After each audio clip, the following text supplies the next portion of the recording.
Hello everyone, KVS pedagogy के शाम 7 बजे की क्लास में आप सभी का स्वागत है। जैसा कि आपको पता है, शाम 7 बजे से केवीएस पेडागोजी की 60 अंकों की तैयारी हम टॉपिक वाइज न्यू पैटर्न से कर रहे हैं और आप लोगों के द्वारा बहुत ही ज़्यादा पसंद किया जा रहा है क्लास। तो चलिए आज का जो टॉपिक है वो हम शुरू करते हैं। आज का टॉपिक बहुत ही ज़्यादा इम्पॉर्टेंट है केवीएस के साथ अन्य प्रकार के शिक्षक भर्ती परीक्षाओं के लिए भी। आज हम सतत एवं व्यापक मूल्यांकन पढ़ने वाले हैं और एनईपी 2020 में सतत एवं व्यापक मूल्यांकन के बारे में जो चीज़ें बताई गई हैं वो आप जानेंगे, क्योंकि एनईपी से ही बहुत सारे क्वेश्चन आपके आने वाले केवीएस में पूछे जाएंगे। तो चलिए आज का क्लास हम शुरू करते हैं और बहुत ही इंपॉर्टेंट टॉपिक है, बहुत ही ज़्यादा, इसलिए ध्यान से देखिएगा। बहुत आसान भाषा में आप समझने वाले हैं। सबसे पहले हम सतत और व्यापक शब्द का अपने भाषा में अगर अर्थ समझने की बात करें तो ध्यान दीजिएगा। सतत का अर्थ होता है लगातार, नियमित, यानी कि नियमित रूप से जो मूल्यांकन चलता रहे उसको सतत मूल्यांकन कहते हैं।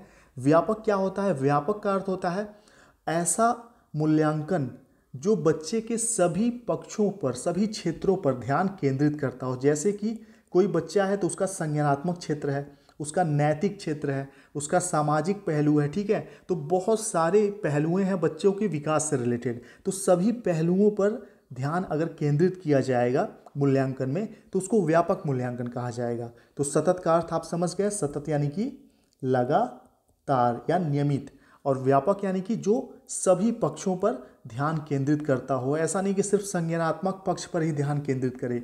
पहले का जो मूल्यांकन प्रणाली था जिसमें हमको 100 अंकों का पेपर होता था, 100 में से हमको 50, 60, 70 हमारे जितने भी हम याद करके जाते थे चीज़ें, उसके आधार पे हमें नंबर मिल जाते थे जो हम लिखते थे, लिख के आते थे। 100 में से 80 नंबर देना क्या हो गया? ये पुराना मूल्यांकन प्रणाली हो गया।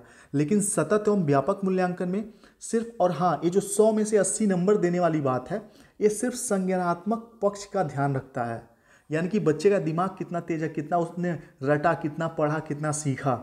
लेकिन अगर व्यापक मूल्यांकन की बात की जाएगी तो उसके सामाजिक, नैतिक, शारीरिक सभी पहलुओं पर ध्यान केंद्रित किया जाएगा, ठीक है। तो ऐसा मूल्यांकन जो निरंतर चलता रहे और सभी पक्षों पर ध्यान केंद्रित करे उसको सतत एवं व्यापक मूल्यांकन कहा जाता है। अब बात करते हैं किताबी भाषा की, क्योंकि किताबी भाषा में ही एग्जाम में क्वेश्चन पूछे जाएंगे। तो देखिए, सतत एवं व्यापक मूल्यांकन का अर्थ बच्चों के विकास के समस्त क्षेत्रों का सतत एवं नियमित आकलन करना है। नेक्स्ट पॉइंट है जिसमें विभिन्न विधियों एवं उपकरणों के माध्यम से बच्चों का आकलन किया जाता है, ठीक है। चलिए अब आगे बढ़ते हैं और यहाँ ध्यान रखिएगा कि चाहे एनसीएफ 2005 हो, कोठारी आयोग हो, राष्ट्रीय शिक्षा नीति 1986 हो, आरटी एक्ट 2009 हो या एनईपी 2020 हो, सभी ने सतत एवं व्यापक मूल्यांकन पर बहुत ही ज़्यादा बल दिया है, ठीक है। यहाँ आप देख सकते हैं जो भी शिक्षा से संबंधित आयोग गठित किए गए हैं उन्होंने सतत एवं व्यापक मूल्यांकन पर बहुत ही ज़्यादा बल दिया है कि मूल्यांकन प्रणाली सतत और व्यापक होनी चाहिए। और एक चीज़ आपको ध्यान रखना है कि आरटी एक्ट 2009 के बाद सतत एवं व्यापक मूल्यांकन प्रणाली जो है वह कह सकते हैं वह सही रूप से लागू की गई थी, ठीक। उसके पहले एनसीएफ 2005, कोठारी आयोग, राष्ट्रीय शिक्षा नीति 1986, इन सभी में मूल्यांकन की जो पहले की प्रक्रिया थी उस पर चिंताएं व्यक्त की गई थी कि मूल्यांकन की वह पुरानी प्रणाली सही नहीं है, क्योंकि उससे बच्चे के सिर्फ संज्ञानात्मक पहलू का पता चलता है कि बच्चे का संज्ञानात्मक विकास किस तरीके से हुआ। लेकिन एक बालक का विकास सिर्फ संज्ञानात्मक पक्ष पर कह सकते हैं कि केंद्रित नहीं होता। बच्चे के विकास के बहुत सारे पहलू होते हैं। वर्तमान समय की बात करें तो उसका नैतिक पहलू भी ध्यान रखना है, उसका शारीरिक विकास का भी ध्यान रखना है, सामाजिक रूप से वह कितना परिपक्व हुआ उसका भी ध्यान रखना है। तो जब सतत एवं व्यापक मूल्यांकन किया जाता है तो सभी पहलुओं का ध्यान रखा जाता है। और एक इस मूल्यांकन प्रणाली की सबसे अच्छी बात यह है कि यह निरंतर चलता रहता है और हमारा जो अध्यापन है, जो हम कह सकते हैं शिक्षण है, शिक्षण प्रक्रिया का ही एक अभिन्न अंग इसको माना जाता है, ठीक है। मूल्यांकन प्रणाली को शिक्षण अधिगम प्रक्रिया का एक अभिन्न अंग माना जाता है, ध्यान रखिएगा आप। चलिए, और शिक्षा का अधिकार अधिनियम 2009 में इस बात का उल्लेख किया गया है कि मूल्यांकन सतत एवं व्यापक प्रक्रिया है। आगे बढ़ते हैं। सतत एवं व्यापक मूल्यांकन में 3 शब्द आते हैं, जैसा कि आप देख रहे होंगे, सतत, व्यापक और मूल्यांकन, ठीक है। तो सतत को सबसे पहले हम समझ लेते हैं किताबी भाषा में, क्योंकि यहीं से क्वेश्चन बनेंगे आपके एग्जाम में, ध्यान से देखिएगा। और इसके बाद एमसीक्यू भी हम करने वाले हैं, बहुविकल्पी प्रश्न, उससे आपका प्रैक्टिस हो जाएगा थ्योरी के बाद। इसी क्लास में। सतत का शाब्दिक अर्थ है लगातार, सतत के साथ आकलन शब्द जुड़ा है अर्थात लगातार आकलन करना। ठीक है, सतत आकलन एवं कक्षा शिक्षण प्रक्रिया के साथ साथ चलने वाली प्रक्रिया है, इसे हम पृथक रूप में नहीं देख सकते। यानी कि जो सतत आकलन है यह कक्षा शिक्षण प्रक्रिया के साथ साथ चलने वाली प्रक्रिया है, ये ध्यान रखिएगा आप। उसके बाद तीसरा पॉइंट है, यह शिक्षण अधिगम प्रक्रिया का समेकित भाग है। इसमें बच्चे का आकलन सतत एवं नियमित रूप से किया जाता है, जो पूरे वर्ष औपचारिक और अनौपचारिक रूप से चलता रहता है। इसमें न सिर्फ शैक्षिक क्रियाकलाप सिर्फ विषय आधारित, बल्कि सह शैक्षिक क्रियाकलापों का भी स्वतंत्र आकलन किया जाता है। यानी कि सिर्फ किताबी चीज़ों का आकलन नहीं किया जाता, किताब के अलावा खेल कूद, योग और भी जो बहुत सारी चीज़ें हैं उन पर भी ध्यान केंद्रित किया जाता है। इसमें बच्चों के व्यवहार में वांछित परिवर्तन के साथ साथ यह भी ज्ञात होता है कि बच्चे ने क्या सीखा है और कहाँ उसके साथ कार्य करने की आवश्यकता है। यानी कि जो मूल्यांकन का कह सकते हैं उद्देश्य होता है, उद्देश्य यही होता है कि बच्चे ने क्या सीखा है एवं कहाँ उसके साथ कार्य करने की आवश्यकता है। ठीक है, इस चीज़ का भी पता चलता है। अब बात करते हैं, और हाँ, अगर आप नए दर्शक हैं तो राहुल एकेडमी को सब्सक्राइब कर लीजिए। और एक छोटा सा रिक्वेस्ट मैं हमेशा करता हूँ कि प्लीज़ आपके साथ जो तैयारी करने वाले लोग हैं, दोस्त हैं, आपके फ्रेंड्स हैं, उनको आप राहुल एकेडमी के बारे में बताइए कि 7 बजे से यहाँ टॉपिक वाइज क्लास मिल रहे हैं और कितने इजी वे में मैं समझाने की कोशिश करता हूँ एग्जाम्पल के साथ। तो प्लीज़ रिक्वेस्ट है, ज़रूर बताया करिए। और फेसबुक वगैरह पे भी अगर आप पोस्ट कर पाएँ तो मेरे लिए बहुत अच्छा होता। मैं आपके लिए इतना कर रहा हूँ तो इतना छोटा सा उम्मीद तो रख सकता हूँ मैं। चलिए अब व्यापक की बात करें। व्यापक से आशय है बच्चे के समस्त कौशलों गुणों के विकास से, यानी कि सतत यानी कि निरंतर रूप से जो चलता रहे, और व्यापक जो बच्चों के सभी कौशलों सभी गुणों के विकास को माप सके। ठीक है, व्यापक मूल्यांकन इसको कहेंगे, जिसमें शारीरिक, मानसिक, सामाजिक, नैतिक, संवेगात्मक विकास भी सम्मिलित हैं, जो एक अच्छे नागरिक के लिए आवश्यक होते हैं। ठीक है, इसको हम 2 भागों में बांट सकते हैं, संज्ञानात्मक एवं सह संज्ञानात्मक क्षेत्र। यहाँ सह लिखना लगता है छूट गया है, लिख लीजिएगा, संज्ञानात्मक एवं सह संज्ञानात्मक क्षेत्र। तो व्यापक को हम 2 भाग में बांट सकते हैं, संज्ञानात्मक क्षेत्र और सह संज्ञानात्मक क्षेत्र। पूर्व में कक्षा उन्नति का आधार केवल पाठ्य पुस्तक केंद्रित होता रहा है, जो संज्ञानात्मक क्षेत्र तक ही सीमित रहा। ठीक है, यानी कि आज के पहले कह सकते हैं जब हम लोग 10th 12th क्लास में थे 2008-10 में, तो उस समय मूल्यांकन की क्या प्रणाली थी, या अभी भी फिलहाल कह सकते हैं कि बहुत हद तक वही प्रणाली है, थोड़ा बहुत सुधार हुआ है। उस समय हमें पढ़कर याद करके जाते थे और 100 में से हमें जो भी हम करके आते थे एग्ज़ाम में 70-80 नंबर, 50 नंबर, 60 नंबर वही हमको मिलते थे। तो यह जो प्रणाली थी यह सिर्फ संज्ञानात्मक क्षेत्र तक ही सीमित थी।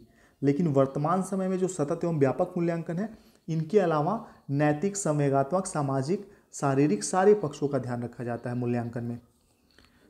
वर्तमान में इसने बच्चों के सह संज्ञानात्मक क्षेत्र जैसे बच्चों की रुचि, अभिवृत्ति, सृजनशीलता, खेल कूद, योग आदि को सम्मिलित किया है। आप देखते होंगे इस समय बच्चों से बहुत प्रोजेक्ट कार्य करवाए जाते हैं, पीयर्स लर्निंग होती है, ग्रुप में बहुत सारी चीज़ें बच्चे सीखते हैं अपने इंटरेस्ट के अनुसार। बहुत सारे बच्चों को से वो साइंस प्रोजेक्ट करवाए जाते हैं, वो मॉडल बना के ले जाते हैं अपने इंटरेस्ट के अनुसार। ठीक है, बच्चों में जो सृजनशीलता होती है उसको भी मापा जाता है कि बच्चे कितने क्रिएटिव हैं, क्या क्या चीज़ें कर सकते हैं। खेल कूद से संबंधित जो बच्चे खेल में इंटरेस्टेड होते हैं, खेल कूद भी कराया जाता है ताकि शारीरिक विकास अच्छे से हो। योग कराया जाता है शारीरिक विकास, मानसिक विकास बेहतर करने के लिए। तो जब रुचि, अभिवृत्ति, सृजनशीलता, खेल कूद, योग सभी पहलुओं को शामिल किया जाएगा, ठीक है, तो उसको कहा जाएगा व्यापक। इन गुणों का विकास धीमी गति से होता है तथा वांछित परिवर्तन लाने के लिए पर्याप्त समय की आवश्यकता होती है।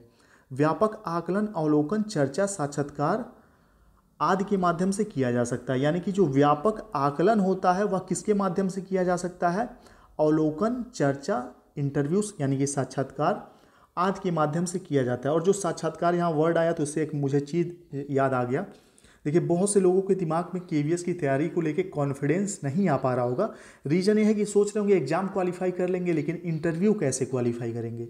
तो मैं आपको बता दूं, अगर आपको इंग्लिश नहीं आता, यानी कि बहुत अच्छे नहीं, आप स्पीकिंग आपकी बहुत अच्छी नहीं है, इंग्लिश स्पीकिंग में आप थोड़े से कह सकते हैं वीक हैं, तो आपको घबराने की बिल्कुल ज़रूरत नहीं है। केवीएस का इंटरव्यू ऐसा नहीं होता कि 100% इंग्लिश में होता है। बहुत से मेरे फ्रेंड केवीएस में हैं, मैं उनका इंटरव्यू आपके सामने एक दिन इंटरव्यू उन्होंने कैसे फेस किया था, तो उन लोगों का एक छोटा सा इंटरव्यू अपलोड कर दूंगा आप लोगों के लिए, ठीक है। तो पूरा इंग्लिश में नहीं होता, बस बेसिक चीज़ें आपको आनी चाहिए। बेसिक चीज़ों से क्या मतलब हुआ कि उन्होंने आपसे पूछा कि अपना नेटिव प्लेस बताइए, और आपको पता ही नहीं है कि नेटिव प्लेस क्या होता है, ठीक है, यानी कि आपका पैतृक स्थान कहाँ है। तो अगर उन्होंने पूछा नेटिव प्लेस बताइए और आपने बता दिया गोरखपुर से हैं हम, गोरखपुर है मेरा नेटिव प्लेस, तो बस हो गया। कोई ज़रूरी नहीं कि आप उसको इंग्लिश में बोलें, आप उनका जवाब हिंदी में भी दे सकते हैं। बस बेसिक चीज़ें आपको आनी चाहिए, और बेसिक चीज़ें सीखने में 1 महीने का समय लगेगा आपको, तो इसलिए परेशान मत होइए, पूरा फोकस करिए अपने जो आपका एग्ज़ाम है, ठीक है। पहले एग्ज़ाम में अच्छे नंबर लाइए, 180 में से जितना मैक्सिमम ला सकते हैं आप। उसके बाद इंटरव्यू भी आराम से हो जाएगा, कोई बहुत बड़ी बात नहीं है। हिंदी मीडियम के बहुत सारे बच्चे केवीएस में सेलेक्ट हुए हैं। चलिए, ये बातें थी जस्ट आपको मोटिवेट करने के लिए, ताकि आप तैयारी में मन लगा सकें, और ये सच्चाई थी जो मैंने आपको बताई, ठीक है। तो इसलिए बहुत परेशान मत होइए। अब बात करते हैं मूल्यांकन की। सतत और व्यापक को आपने समझ लिया, अब मूल्यांकन क्या होता है। मूल्यांकन कक्षा अधिगम प्रक्रिया के साथ साथ साथ साथ बच्चों के सीखने की गति, अवधारणा, ज्ञान, अभिवृत्ति, कौशल, व्यवहार, अनुभव आदि को जानने के लिए योजनाबद्ध रूप से साक्ष्यों का संकलन, विश्लेषण, व्याख्या एवं सुझाव देने की प्रक्रिया है, ठीक है।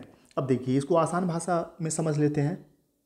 यहाँ पर मूल्यांकन से अर्थ क्या है, तो मूल्यांकन जो है अधिगम प्रक्रिया के साथ साथ, ठीक है, यानी कि बच्चों ने जो सीखा, जो पढ़ाया गया, उन्होंने जो सीखा, उसके साथ साथ किस प्रकार से सीखा और कितना कॉन्सेप्ट उन्होंने समझा, ज्ञान कितना अर्जन किया, कितना ज्ञान इकट्ठा किया, कितना एक्टिव रहकर चीज़ों को सीखा, ठीक है। उनमें कौन कौन से कौशलों का विकास हुआ, व्यवहार में क्या परिवर्तन हुए, क्या क्या उन्होंने एक्सपीरियंस लिया, ये सब जानने का एक योजनाबद्ध रूप से साक्ष्यों का संकलन, विश्लेषण, व्याख्या एवं सुझाव देने की प्रक्रिया है। यानी कि सिर्फ यह जानना, मूल्यांकन का उद्देश्य सिर्फ जानना नहीं होता कि बच्चों ने क्या सीखा, उनका कितना विकास हुआ, उसके साथ साथ उसका संकलन करना, यानी कि उसको इकट्ठा करना, एक कह सकते हैं एक बच्चों से रिलेटेड एक क्या बोलते हैं उसको, पोर्टफोलियो तैयार करना, ठीक है। उसका फिर विश्लेषण करना, उसका व्याख्या करना, और फिर सुझाव देना, ताकि बच्चे उसमें और सुधार कर सकें। तो ये सब चीज़ें, इन सब चीज़ों को मिलाकर मूल्यांकन बनता है। ऐसा नहीं कि बस बच्चों को हमने बता दिया तुम 100 में से 80 नंबर पाए, ये मूल्यांकन नहीं होगा। उसके साथ साथ उसकी कमियों को दूर भी किया जाएगा, जहाँ तक उन्होंने सीख लिया है और जितना उनको सिखाने की ज़रूरत है, ये सब भी मूल्यांकन प्रक्रिया के अंदर आता है। साक्ष्यों का यह संकलन कक्षा शिक्षण अधिगम प्रक्रिया के समय शिक्षकों के द्वारा उपयोग में लाए गए उपकरणों के माध्यम से किया जाता है, क्योंकि मूल्यांकन के आधार पर आवश्यक सुधार कर उपलब्धि स्तर को बढ़ाया जा सकता है। मूल्यांकन प्रक्रिया जितनी बेहतर होगी, विकास की गति उतनी ही बेहतर होगी। तो कुल मिला के मूल्यांकन से आप ये मत समझिएगा कि बच्चों ने कितना सीखा, सिर्फ ये जानना मूल्यांकन है। बच्चों ने किस स्पीड से सीखा, कितना कॉन्सेप्ट उनका क्लियर हुआ, ठीक है, व्यवहार में कितना परिवर्तन हुआ, कौन कौन से उन्होंने स्किल सीखे, एक्सपीरियंस कितना उनको हुआ चीज़ों से, ठीक है। और उसके बाद उस चीज़ का डाटा इकट्ठा करना, विश्लेषण करना और व्याख्या करना और सुझाव देना, ये सब मिलकर मूल्यांकन कहलाती है, ठीक है। चलिए, उम्मीद करते हैं कॉन्सेप्ट क्लियर हो गया होगा। आगे बढ़ते हैं। अब देखिए, सतत एवं व्यापक मूल्यांकन का आशय यह नहीं है। सतत एवं व्यापक मूल्यांकन क्या नहीं है वो देख लीजिए। यह परीक्षा का पर्याय नहीं है, यानी कि एग्जाम लेना मूल्यांकन नहीं है कि सिर्फ परीक्षा ले लिया जाए छमाही सालाना, ठीक है। न ही बच्चे का नियमित परीक्षण है, यानी कि वीकली आप देखते होंगे 3 महीने पर, 6 महीने पर, साल भर में जो हमारे एग्जाम होते थे, इसका उद्देश्य सतत एवं व्यापक मूल्यांकन का यह उद्देश्य बिल्कुल नहीं है। बच्चों को ग्रेड या अंक देना, फेल पास का सर्टिफिकेट देना, यह भी इसका उद्देश्य नहीं है। बच्चों को नाम देना, जैसे धीमी गति सीखने वाला, कहते हैं ना गधा, या फिर कमज़ोर या होशियार, ये सब नाम देने का भी इसका उद्देश्य नहीं होता सतत एवं व्यापक मूल्यांकन का।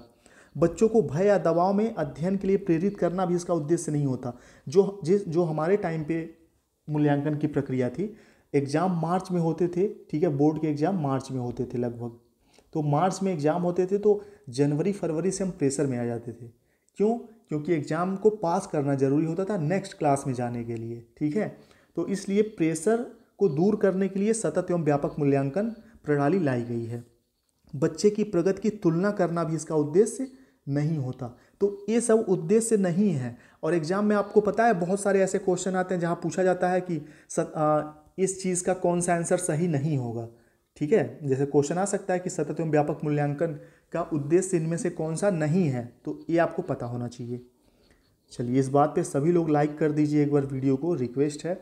अगला देखते हैं, आकलन व मूल्यांकन में अंतर क्या होता है। आपने आकलन शब्द सुना होगा, मूल्यांकन शब्द सुना होगा, इन दोनों में क्या अंतर है वो जान लीजिए।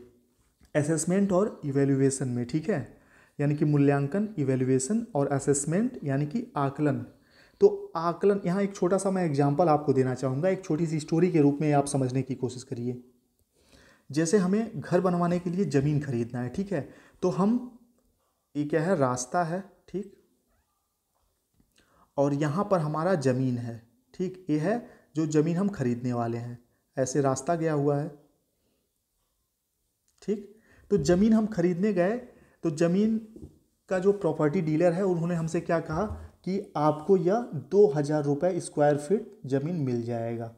उसके बाद आप क्या करेंगे, जाकर वहाँ अगल बगल देखेंगे कि रास्ता अच्छा है कि नहीं है, घर ज़मीन के पास हाईवे कितना दूर है, स्कूल अच्छे कितने दूर हैं, और भी जो सुविधाएं हैं कि कैसी हैं, पानी का व्यवस्था है, और सारी व्यवस्थाएं सही हैं कि नहीं। तो ये जो जाकर आप देख रहे हैं, ये क्या है, आकलन कर रहे हैं आप, ठीक है, उस ज़मीन का क्या कर रहे हैं, आकलन कर रहे हैं। और आकलन करने के बाद आप इस नतीजे पर पहुँचे कि हाँ 2000 रुपये रेट इसका जो है महंगा नहीं है, सस्ता ही है। तो आपने जो मूल्यांकन किया, मूल्य का अंकन किया, ठीक है, आकलन करने के बाद, देखने, जांच पड़ताल के बाद, तो जांच पड़ताल करना आकलन हो गया, और जांच पड़ताल करने के बाद उसका रेट तय करना मूल्यांकन हो गया। ठीक है, ये आसान भाषा में मैंने आपको बता दिया कि आकलन जो होता है मूल्यांकन करने के लिए किया जाता है। ठीक है, आकलन मूल्यांकन करने की एक प्रक्रिया है। देखिए यहाँ भी वही चीज़ लिखा हुआ है कि आकलन मूल्यांकन करने की एक प्रक्रिया है जो निरंतर चलती है। इसे छोटे छोटे उद्देश्यों के लिए किया जाता है। आकलन से निरंतर सुधार, उपचारात्मक शिक्षण किया जाता है।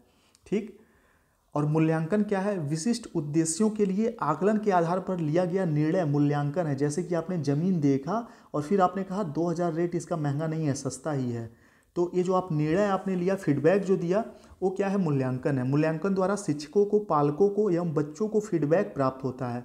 यह कक्षा उन्नति का आधार भी होता है। ठीक है, यानी कि मूल्यांकन सिर्फ नेक्स्ट क्लास में उसको भेजने का एक आधार भी हो सकता है। चलिए, अब है CCE यानी कि सतत एवं व्यापक मूल्यांकन का उद्देश्य देख लीजिए। मूल्यांकन की निरंतरता और नियमितता पर जोर देना, एक बच्चे की वृद्धि के दोनों शैक्षिक और शैक्षिक पहलुओं का आकलन करना, विचार प्रक्रिया पर जोर देना और स्मृति पर जोर नहीं देना। यानी कि बच्चे ने कितना याद किया उससे मतलब नहीं है, बच्चे का कॉन्सेप्ट कितना क्लियर है, यह इसका उद्देश्य है। आवश्यक सुधार करने के लिए सीखने के तरीकों को रिकॉर्ड करना, नैदानिक और उपचारात्मक शिक्षण के माध्यम से मूल्यांकन को सीखने का अभिन्न अंग बनाना, ये इसका क्या है, उद्देश्य है। CCE पैटर्न आपने देखा होगा, ठीक है, आपने किताबों पर, बच्चों की किताब पे देखा होगा CCE पैटर्न पर आधारित, तो वही है CCE पैटर्न यानी कि सतत एवं व्यापक मूल्यांकन प्रणाली। अब यहाँ हमारे सामने क्वेश्चन आ गया MCQ, इसका आंसर आप लोग देने की कोशिश करिए। ठीक है, पहला प्रश्न आपके सामने है, एक अध्यापिका पूरे वर्ष के दौरान अधिगम संबंधी गतिविधियों में संलग्न बच्चों की बारीकी से अवलोकन करती है, उनके कामों के नमूनों का संकलन करती है और प्रत्येक बच्चे के लिए अवलोकन डायरी भी रखती है। इस प्रकार का मूल्यांकन क्या कहलाएगा, यानी कि बच्चों के बारे में रिकॉर्ड रखना, ठीक है, ताकि फीडबैक दिया जा सके, तो यह क्या कहलाएगा, सतत एवं व्यापक मूल्यांकन। ठीक है, यह सतत एवं व्यापक मूल्यांकन कहलाएगा। चलिए, अच्छा माफ़ करिए, पांचवा क्वेश्चन सबसे पहले आ गया था, पहला क्वेश्चन यहाँ से शुरू है। सतत और व्यापक मूल्यांकन से तात्पर्य है छात्रों के विकास का दैनिक मूल्यांकन करना, बिल्कुल नहीं। छात्रों के विकास के सभी पहलुओं को शामिल करने वाली छात्रों के नियमित मूल्यांकन की एक प्रणाली, बिल्कुल यह सही आंसर हो सकता है, लेकिन आगे भी पढ़ लेते हैं। एक कक्षा में सभी छात्रों का नियमित मूल्यांकन, बिल्कुल नहीं। ऊपर के सभी, बिल्कुल नहीं, सभी आंसर सही नहीं हो सकते, दूसरा ही सही है। सतत और व्यापक मूल्यांकन क्या है, छात्रों के विकास के सभी पहलुओं को शामिल करने वाली छात्रों के नियमित मूल्यांकन की एक प्रणाली है। पहले का दूसरा सही है। अगला क्वेश्चन दूसरा, सतत एवं व्यापक मूल्यांकन की मुख्य विशेषता क्या है? सतत एवं व्यापक मूल्यांकन की मुख्य विशेषता क्या है? इसमें विद्यार्थियों पर कार्यभार बढ़ता है? बिल्कुल नहीं बढ़ता। यह विद्यार्थी के प्रत्येक पक्ष का मूल्यांकन करता है? बिल्कुल यह हो सकता है सही। तीसरा है, यह परीक्षा के भय को कम करने में सहायक है? ये भी ठीक है। यह अंकों को ग्रेड में बदल देता है?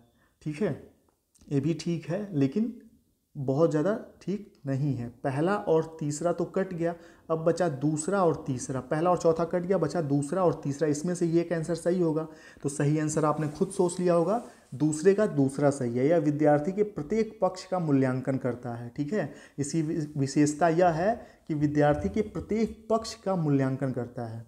चलिए तीसरा देखते हैं, सतत और व्यापक मूल्यांकन है शिक्षक केंद्रित, छात्र केंद्रित, आकलन केंद्रित या प्रदर्शन केंद्रित? तो सतत और व्यापक मूल्यांकन जो है यह आकलन केंद्रित है, ध्यान रखिएगा। फैक्ट बेस्ड क्वेश्चन है, इसमें बहुत तर्क नहीं लगाना है, बस एज इट इज आपको याद रखना है कि सतत और व्यापक मूल्यांकन आकलन केंद्रित होता है। तीसरे का तीसरा सही है। चौथा क्वेश्चन आपके सामने है, सतत एवं व्यापक मूल्यांकन में ग्रेडिंग प्रणाली का सर्वाधिक महत्वपूर्ण प्रयोजन है? जो ग्रेडिंग प्रणाली है सतत एवं व्यापक मूल्यांकन की, यानी कि ग्रेड प्रदान करना बच्चों को, तो इसका उद्देश्य क्या है, महत्वपूर्ण प्रयोजन क्या है इसका? तो सही आंसर हो जाएगा अगली कक्षा में प्रोन्नति करना। यानी कि जो हम ग्रेडिंग करते हैं, अब देखते होंगे ग्रेड में नंबर बच्चों को मिलते हैं, तो बस नेक्स्ट क्लास में उनको भेजने की एक प्रक्रिया होती है, इसका उद्देश्य यही होता है। चलिए चौथा क्वेश्चन हो गया। बाकी यहाँ पर विभेदीकरण के लिए सूचना प्रदान करना, विद्यार्थियों के लिए औपचारिक एवं कार्यालयीय अभिलेखों की आवश्यकता पूर्ति करना, छात्रवृत्ति का चुनाव करना, ये सब जो है बहुत ही मतलब कह सकते हैं, पढ़ के ही आपको लग रहा होगा कि ये सब फालतू ऑप्शन है। ठीक है, चलिए आगे बढ़ते हैं। और हाँ, जिन लोगों को केबीएस से रिलेटेड आपको, जैसे मार्केट से आप किताब खरीदते हैं, सभी टॉपिक जहाँ आपको मिल जाएँ, एक इजी नोट्स हो जो सेल्फ स्टडी में आपकी हेल्प कर सकें, तो आप इस नंबर पे व्हाट्सएप पे मैसेज कर सकते हैं। सभी सब्जेक्ट के, सिर्फ गणित विषय नहीं होगा, लेकिन बाकी ईवीएस वगैरह सब एनसीईआरटी पैटर्न पे। पेडागोजी तो बहुत ही बेहतरीन है, एनआईओएस डीएलएड की किताब से, इग्नू बीएड की किताब से, एनसीईआरटी के बहुत सारी किताबों से पेडागोजी पूरा कंप्लीट 180 पेज का पेडागोजी है टॉपिक वाइज। तो ये सब चीज़ आपको 290 फीस पे करके मिल सकता है। आपको इस नंबर पे व्हाट्सएप करना होगा, ठीक है, 7905352723 पे। सिर्फ गणित आपको नहीं मिलेगा, बाकी सब कुछ मिल जाएगा, बिल्कुल नए पैटर्न पे बने हुए। अगला क्वेश्चन है पाँचवा। चलिए पाँचवा क्वेश्चन तो हमने पहले ही कर लिया था। अब है क्वेश्चन नंबर 6, निम्नलिखित में से कौन सा कथन सतत और व्यापक मूल्यांकन के संदर्भ में सही नहीं है? सही नहीं है, देखिए यहाँ ध्यान रखिएगा, नहीं है, कौन सा सही नहीं है। तो छठवां क्वेश्चन का ऑप्शन पढ़ते हैं, यह शिक्षकों के लिए छात्रों का निरंतर परीक्षण करने का आसान तरीका है। तो जब भी शिक्षकों के कार्य को आसान करने की बात की जाए तो वह ऑप्शन कभी सही नहीं होगा। दूसरा है, यह शिक्षण अधिगम प्रक्रिया में नवीनतम विकास है। ठीक है, नवीनतम विकास है, इसको होल्ड करते हैं। यह छात्रों में अध्ययन के प्रति रुचि पैदा करता है, ये भी ठीक है। पारंपरिक कागज कलम परीक्षण छात्रों की सभी विशेषताओं और क्षमताओं का आकलन नहीं कर पाते हैं, ये भी ठीक है। ठीक है, तो यानी कि दूसरा, तीसरा और चौथा ये क्या है, सही है सतत और व्यापक मूल्यांकन के संदर्भ में। लेकिन पूछा था कौन सा सही नहीं है, तो पहला हो जाएगा। ठीक है, पहला सही नहीं है, यानी कि इस क्वेश्चन का सही आंसर है पहला। चलिए 6 का पहला। देखिए अभी मैं एक चीज़ आपको बताना चाहता हूँ, मैंने छोटी सी गलती की है इस क्वेश्चन को पढ़ने के साथ गलती ये की है कि यहाँ तो मैंने आपको बताया कि कौन सा सही नहीं है वो आपको बताना है, लेकिन जब मैं ऑप्शन पढ़ना मैंने शुरू किया है तो मैं भूल गया हूँ कि कौन सा सही नहीं है ये बताना है। तो एग्ज़ाम में ऐसा ना हो, इसलिए जब भी ये नहीं वाला वर्ड आए तो इस पर बहुत ही ध्यान केंद्रित करिएगा कि इसमें कौन सा सही नहीं है वो बताना है। ठीक है, चलिए अगला प्रश्न है, निम्नलिखित में से कौन सा सतत एवं व्यापक मूल्यांकन का प्राथमिक उद्देश्य है? प्राथमिक उद्देश्य सतत और व्यापक मूल्यांकन का, तो पहला ऑप्शन है छात्रों के प्रदर्शन की एक दूसरे से तुलना करना बिल्कुल नेगेटिव है, कट गया। छात्रों की समझ का आकलन करना और पाठ्यक्रम तथा शिक्षा शास्त्र को इसके अनुसार रूपांतरित करना, ये ठीक आंसर है, इसको होल्ड करते हैं। तीसरा है छात्रों का उनके प्रदर्शन के अनुसार वर्गीकरण करना, वर्गीकरण करना भी नेगेटिव है, तीसरा भी कट गया। चौथा, छात्रों को किसी विषय में सफल या विफल घोषित करना, ये भी नेगेटिव है, कट गया। यानी कि 7वें का सही आंसर हो जाएगा दूसरा, छात्रों की समझ का आकलन करना। अगला प्रश्न आपके सामने है, सतत एवं व्यापक मूल्यांकन में सतत का क्या अभिप्राय है? सतत शब्द का क्या अभिप्राय है? शुरू में ही मैंने आपको बताया कॉन्टिन्यूअस, यानी कि जो निरंतर चलता रहे। अध्यापन के दौरान विभिन्न उपकरणों का प्रयोग करते हुए छात्रों के साथ साथ मूल्यांकन करना एवं उनकी सहायता करना, इसको होल्ड करते हैं, सही आंसर लग रहा है मुझे पहला। दूसरा है अंकों, ग्रेड व अन्य प्रकार से छात्रों की उपलब्धि की सतत तुलना करना, तो ये जो तुलना करना है ना, एक गलत शब्द है, कट जाएगा। तीसरा है निश्चित अंतराल पर पूरे शैक्षणिक वर्ष में औपचारिक पेपर पेंसिल परीक्षा लेना, तो जो पेपर पेंसिल परीक्षा लेना है वह सतत एवं व्यापक मूल्यांकन में निषेध है, कह सकते हैं, तो ये भी कट गया। चौथा, समय समय पर बच्चों के स्मरण और प्रत्याहार, तो समय समय पर नहीं, सतत शब्द का अर्थ होता है निरंतर, कॉन्टिन्यूअस, तो पहला ऑप्शन सही हो जाएगा कि जो पढ़ाने के दौरान साथ साथ चलता रहे। 9वां क्वेश्चन है, सतत और व्यापक मूल्यांकन में निम्नलिखित में से क्या शामिल है? सतत और व्यापक मूल्यांकन में निम्नलिखित में से क्या शामिल है? पहला ऑप्शन है, इन 4 ऑप्शन को पढ़ना है, 4 ऑप्शन में से 2, 3 या चारों सही हो सकते हैं, ठीक है, ध्यान से पढ़िएगा। मूल्यांकन के मापदंडों और उपकरणों की योजना बनाना, तो यह ठीक आंसर है, ये होगा। शिक्षक द्वारा सावधानी पूर्वक रिकॉर्ड अभिलेख को तैयार करना, इसको होल्ड करते हैं, ये भी ठीक है। तीसरा है बच्चों का समय समय पर परीक्षण करना एवं उनको श्रेणीबद्ध करना, तो ये जो समय समय पर परीक्षण करने वाली बात है ये गलत है। सतत और व्यापक मूल्यांकन के अनुसार समय समय पर नहीं, निरंतर रूप से मूल्यांकन होता रहता है, तो तीसरा कट गया। चौथा है शिक्षण को अधिगम प्रक्रिया के साथ एकीकृत करना, बिल्कुल एकीकृत करना, ठीक है, समेकित करना, यह उद्देश्य होता है सतत एवं व्यापक मूल्यांकन का, तो पहला, दूसरा और चौथा सही है, तीसरा सही नहीं है, तो पहला, दूसरा और चौथा, यानी कि पहला ऑप्शन सही हो जाएगा, ठीक है, पहला, दूसरा और चौथा। क्वेश्चन नंबर 10, समग्र मूल्यांकन के उद्देश्य को ध्यान में रखते हुए अध्यापक को क्या करना चाहिए? समग्र मूल्यांकन के उद्देश्य को ध्यान में रखते हुए अध्यापक को क्या करना चाहिए? प्रश्नोत्तरी में केवल सही उत्तरों के आधार पर प्राप्त अंकों पर विचार करना चाहिए? बिल्कुल नहीं। केवल बच्चों द्वारा की गई त्रुटियों पर विचार करना चाहिए? बिल्कुल नहीं। विद्यार्थियों के लिए सीखने से प्राप्त उत्पाद और प्रक्रिया पर विचार करना चाहिए? ये ठीक है, उसको होल्ड करते हैं। चौथा है सभी विद्यार्थियों के लिए मानकीकृत परीक्षणों का प्रयोग करना, तो बहुत ज़्यादा मानकीकृत परीक्षण का प्रयोग करना यह सतत और समग्र मूल्यांकन का उद्देश्य नहीं होता, तो पहला, दूसरा और चौथा कट गया, बचा तीसरा, यही सही है। विद्यार्थियों के लिए सीखने से प्राप्त उत्पाद और प्रक्रिया पर विचार करना, कि विद्यार्थियों ने क्या चीज़ें सीखा है और उनमें क्या सुधार किया जाएगा, ये समग्र मूल्यांकन का उद्देश्य होता है। चलिए, तो 10 क्वेश्चन यहाँ समाप्त होते हैं। मिलते हैं कल 7 बजे आपसे, और जैसा कि मैंने बताया PDF नोट्स अगर आपको चाहिए तो आप 7905352723 पर, इस नंबर पर व्हाट्सएप कर सकते हैं, 7905352723। मेरे द्वारा बनाए हुए नोट्स हैं, और हाँ, मैंने खुद DSSB, KVS और आपका ये सुपर टेट, ये सभी एग्ज़ाम मैंने क्वालिफाई किया। मैंने पहले भी आपको ज्वाइनिंग लेटर वगैरह सारी कुछ दिखा रखे हैं, ठीक है। तो KVS में क्या था, इंटरव्यू मैंने नहीं दिया था, सिर्फ रिटेन क्वालिफाई किया था, स्पेशल एजुकेशन था मेरा, इसलिए इंटरव्यू में मुझे मौका नहीं मिला, उस टाइम वैलिड नहीं था। तो जो चीज़ें हैं मैंने अपने एक्सपीरियंस से आपके लिए बनाई हैं, और आपको खुद क्लास के माध्यम से पता चल रहा होगा कि अगर क्लास में 10 मिनट का, 15 मिनट का वीडियो के लिए इतने बेहतरीन नोट्स बनाए जा सकते हैं, तो बाकी मेरे नोट्स कैसे होंगे। तो इस नंबर पे मैसेज आप कर सकते हैं। चलिए, मिलते हैं नेक्स्ट वीडियो में, थैंक यू। और हाँ, ज़रूरी नहीं है कि ये नोट्स आप लेंगे तभी आपका सिलेक्शन होगा। ये नोट्स उन लोगों के लिए स्पेशली इंपॉर्टेंट है जो जॉब करते हैं, उनके पास टाइम नहीं है कि वो नोट्स खुद से बना सकें, ठीक है, या मार्केट में परफेक्ट किताबें और ढूंढ पा रहे हों, तो उनके लिए परफेक्ट चीज़ें आपको मिल जाएंगी बस। Thank you.